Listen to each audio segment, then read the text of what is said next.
यही है वह जगह जहां जीता जागता इंसान एक गुलाम बन जाएगा। और आपको मालूम होवे यही क्रूप शासक जो नेपोलियन और हिटलर के समान होगा, जो संपूर्ण धरती को इजराइल के विरुद्ध खड़ा कर देगा और उन लोगों के विरुद्ध खड़ा कर देगा जिनको अधिकार दिया गया, भाषा जाति के ऊपर अधिकार दिया गया, जो प्रभु की आज्ञा मानने और यीशु की गवाही देने के लिए अपने आप में कुछ रख रखे हैं, उनके विरुद्ध वह खड़ा हो जाएगा, उनकी तबाही करना शुरू कर देगा। जो मृत्यु के मुंह में चले जाएंगे वो उद्धार पा जाएंगे, और जो प्राण बचाने की लालच में इसके पक्ष में आ जाएंगे वे उनको मोहर मार के कहेगा, खाइए, एंजॉय कीजिएगा, एक नहीं 4 कार रखिएगा, तुमको जो देश चाहिए वो ले लीजिएगा, तुम मेरे पक्ष में होना। क्योंकि जब मैं जाऊंगा तो जिनके जिनके माथे पर मैंने RFID चिप लगा दिया है उनको अपने साथ अथाह गढ़े में लेके जाऊंगा। एक बात याद रख लीजिएगा, जिसने उस अंक को लगा लिया उसका नरक की आग में जाने का रिजर्वेशन कंफर्म हो गया। Nobody can save you. अब 9वें पद पर आ जाएं, प्रकाशित वाक्य 13:9, जिसकी कान हो वह सुन ले। एडवांस में प्रभु कह रहे हैं जो कैद में पड़ना है वह कैद में पड़ेगा, और जो तलवार से मरेगा वह अवश्य तलवार से मरेगा, मारा जाएगा। इसलिए जिनको अनंत जीवन चाहिए तलवार से मारे जाने के लिए तैयार रहो, गला कटवाने के लिए तैयार रहो, कैद में जाने के लिए तैयार रहो। उस समय अपने विश्वास को धिक्कार मत कर देना, जैसे पतरस ने कर दिया था, मैं नहीं जानता कि तू कौन है। पवित्र लोग और पवित्र लोगों का धीरज और विश्वास इसी में है कि कैद में पड़ने तैयार रहिए, तलवार से मार खाने के लिए, मर जाने के लिए तैयार रहिए, परंतु उस दुष्ट की पूजा नहीं करना, उस मूर्त की पूजा नहीं करना, उस पशु की पूजा नहीं करना जो वन वर्ल्ड गवर्नमेंट के द्वारा संपूर्ण धरती के ऊपर अपना अधिकार जमा कर उनको अपने नंबर देना चाहेगा, उसको माथे पर सील करना चाहेगा, उसके हाथ में सील करना चाहेगा, क्योंकि दुनिया तो उसी की है ना। इसी में धीरज है। ये बातें जो 7 साल के महाक्लेश काल में होंगी, इसी पैच को उठा के प्रभु यीशु मसीह के आने के 3.5 साल पहले लाके रख दीजिएगा। आज जो बातें बताई जा रही हैं उसको थोड़ा आज की ताजा हालात में जरा नजर लगा के उठा करके देखिएगा।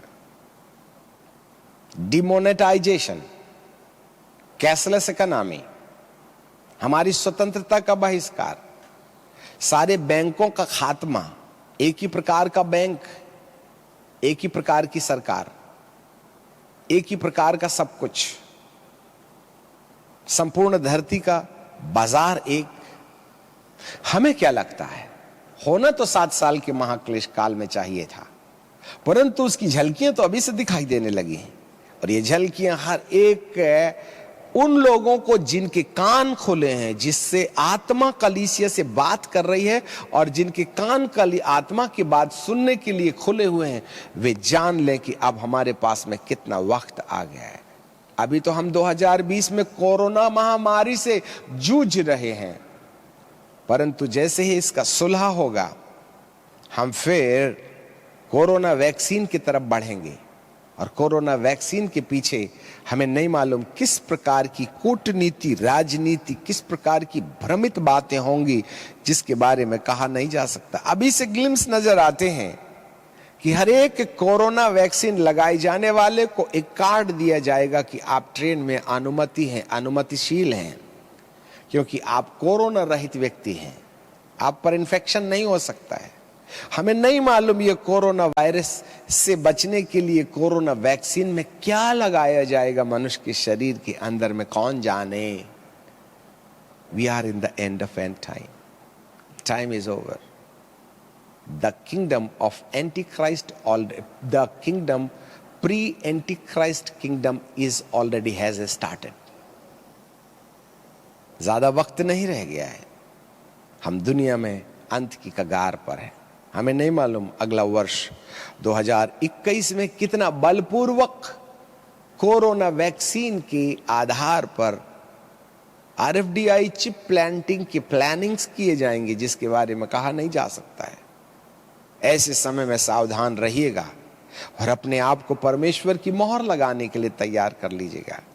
मेरे प्रियो, पवित्र आत्मा की खोज करो, पवित्र आत्मा के बपतिस्मे की खोज करो, पवित्र आत्मा के द्वारा अपने मन को रूपांतरित करने के लिए बाइबल में से परमेश्वर की आज्ञाओं पर लाल लाइन की अंडरलाइन लगाना शुरू करो, और जहां जहां आज्ञाएं लाल अंडरलाइन में दिखाई दें उनको पवित्र आत्मा की सहायता से मानने की प्रैक्टिस कीजिएगा। हे पवित्र आत्मा, मुझे दोष लगाने की आदत है, मुझे 3 उंगली मुझे दोष ठहराती है। पवित्र आत्मा, मुझे दोष लगाने वाले मामले पर अधिकार दे दे। होली स्पिरिट या पवित्र आत्मा का ग्रेस, इस प्रकार से आपको इस अंत के दिनों में सदुपयोगित करना होगा। पवित्र आत्मा कोई अन्य भाषा बोलने के लिए नहीं आई, पवित्र आत्मा को हीलिंग चमत्कार करने के लिए नहीं आई, परंतु पवित्र आत्मा का अनुग्रह बाइबल की आज्ञाओं का पालन करने के लिए पवित्र शक्ति तुम्हें दी जाएगी। हे प्रभु, मेरे दिल में माता और पिता के प्रति नफरत है, मैं उनको माफ नहीं कर सकता।